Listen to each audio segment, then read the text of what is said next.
Welcome to this Forge College Explainer. We just wrapped up how BFT consensus algorithms actually work on paper. But today we're defining decentralization in blockchains. We're tackling the most overused buzzword in Web3 to see how distributed that power really is, without, getting totally lost in the Twitter hype. Here's our blueprint for the day. We'll move beyond the binary switch, explore the spectrum of control, open up our measurement toolkit, put those metrics to work, do a quick off-chain reality check, and finish up with trade-offs and takeaways. Let's jump in. Section 1. Beyond the binary switch. Time to break down this buzzword. We've got to address the absolute biggest myth in the entire blockchain space right off the bat. People love to argue that a network is either completely decentralized or just hopelessly centralized. But let's look at the actual definition here. Decentralization is the distribution of control and authority across participants, rather than being concentrated in a single entity. Notice that keyword? Distribution. It's all about how power is shared. That means we're dealing with sliding scales of control, not some absolute black and white label. So honestly, we need to completely stop thinking of this as a simple light switch that you just flick on or off. Instead, I want you to picture a massive, complex engineering control room. And in this room, a whole bunch of different, completely independent levers. Some of those levers might be pulled by a massive global crowd, while others are, well, tightly gripped by like 3 guys in a basement somewhere. Section 2, the spectrum of control. Let's step right into that control room and take a look. Okay, looking around this room, you'll notice 3 main dimensions, or, sticking with our metaphor, 3 massive levers. First, there's the technical lever. This covers the actual nodes doing the work, the diversity of the software they run, and where they're physically located in the world. Second, the economic lever. This is all about the concentration of stake, token ownership, basically the pure financial influence. And third, the governance lever, which is the authority to actually change protocol parameters or vote on software upgrades. Now imagine an intern accidentally leans on that governance lever. Yikes, right? The entire system's power dynamics shift instantly. Because these technical, economic, and governance levers act completely independently of each other. You could literally have thousands of nodes globally, but if 3 people hold all the governance tokens, yeah, your network is highly centralized in that dimension. Confusing these 3 is exactly where most network analysis just falls flat on its face. Moving to Section 3, the measurement toolkit. It's time to find the right metric. Now that we know what our independent levers are, we need the right engineering tools to figure out exactly who is pulling them and how hard. Consider these metrics your new best friends. Just like you wouldn't use a hammer on a screw, you absolutely cannot use a Gini coefficient to measure technical node dispersion. Look at this breakdown. The Nakamoto coefficient measures the minimum number of entities needed to disrupt consensus, so that hits both the technical and economic dimensions. Then there's the Gini coefficient, which quantifies overall inequality in stake or tokens. That one is strictly an economic measure. And finally, the top case share, which calculates the combined share of the very top holders or validators. That hits both economic and governance. The takeaway here? Each metric answers one very specific question and purposely ignores the rest. Section 4. Putting metrics to work.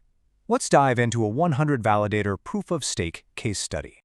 All right, hard hats on. Let's reverse engineer a totally hypothetical proof-of-stake network. We'll keep it clean. Exactly 100 validators and 10,000 total stake units spread among them. Let's start with our top 4 share metric. We sort our 100 validators by their stake, and let's say we find the top 4 hold 2,500 units together. Out of 10,000, that makes our top 4 share exactly 25%. Think about that for a second. A full quarter of all the economic weight in this entire network is sitting in just 4 chairs. Now, if the consensus threshold for safety is 33%, those 4 can't just violate finality on their own. But man, 25% is still a massive, undeniable chunk of centralized influence. Next up, the Gini coefficient. What's super interesting here is how we interpret this specific number. Say we calculate it and get 0.45. Remember the scale for this one. 0 is perfect utopian equality where everyone has the exact same amount, and 1 is a total dictatorial monopoly. So landing at 0.45, it indicates moderate inequality. It's definitely not a complete monopoly by any stretch, but actually, scratch that, it's also nowhere near a perfectly flat, equal democracy either. It just gives us a fantastic baseline to compare our network's economic spread against other chains. Finally, let's grab our Nakamoto coefficient. Assuming a standard 33% threshold of adversarial stake is needed to actually disrupt consensus, we just count down our sorted validator list until we hit that 33% mark, which would be 3,300 units in this example. Let's say it takes the combined stake of our top 7 validators to reach that mark. Boom! Our Nakamoto coefficient is a solid 7. This explicitly tells you that at least 7 independent actors have to actively collude to break things. Generally speaking, the higher this number gets, the more robust the network is against direct collusion. Section 5. The off-chain reality check. We really need to look beyond the raw data. Hold on a second, though. The math looks incredibly clean in theory, right?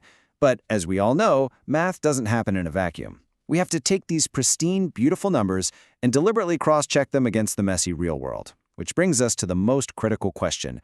Are nodes truly independent off-chain? Think about it logically. If all 7 of those top validators from our Nakamoto coefficient happen to share the exact same corporate overlord, or, I don't know, they're all hosted on the exact same centralized cloud provider in the exact same region, are they actually decentralized? No way. A single localized power outage or one sweeping corporate mandate could literally take down all 7 of those quote-unquote independent nodes in a split second. So how do we mitigate that hidden risk? Well, you simply cannot rely on on-chain data alone. Here's your action plan. Step 1. You must manually verify operator independence. Do these validators share corporate owners? Do they have the same contact info? Step 2. Check client diversity. Are they running completely different independent software implementations, or would one single bug crash the whole shebang? And Step 3. Analyze network topology. Are they geographically dispersed? These off-chain qualitative signals completely change how we should interpret our on-chain metrics. Finally, Section 6, Trade-offs and Takeaways, preparing for our next step.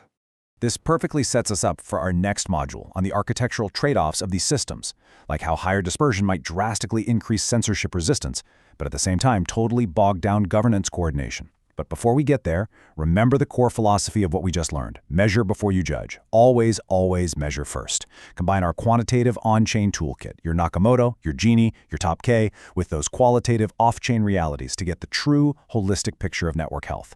Stop relying on simple node counts or flashy Twitter headlines and start looking directly at the specific control levers. That is a wrap for this explainer. I highly encourage you to head over to forge.college to expand your Web3 knowledge and get ready for our next deep dive into decentralization and its trade-offs. But before you close this out, I want to leave you with one final thought to chew on. If a blockchain boasts a massive Nakamoto coefficient of 1,000, but every single one of those nodes routes through the exact same internet service provider, who actually controls that network? Keep questioning, keep learning, and I'll catch you in the next one.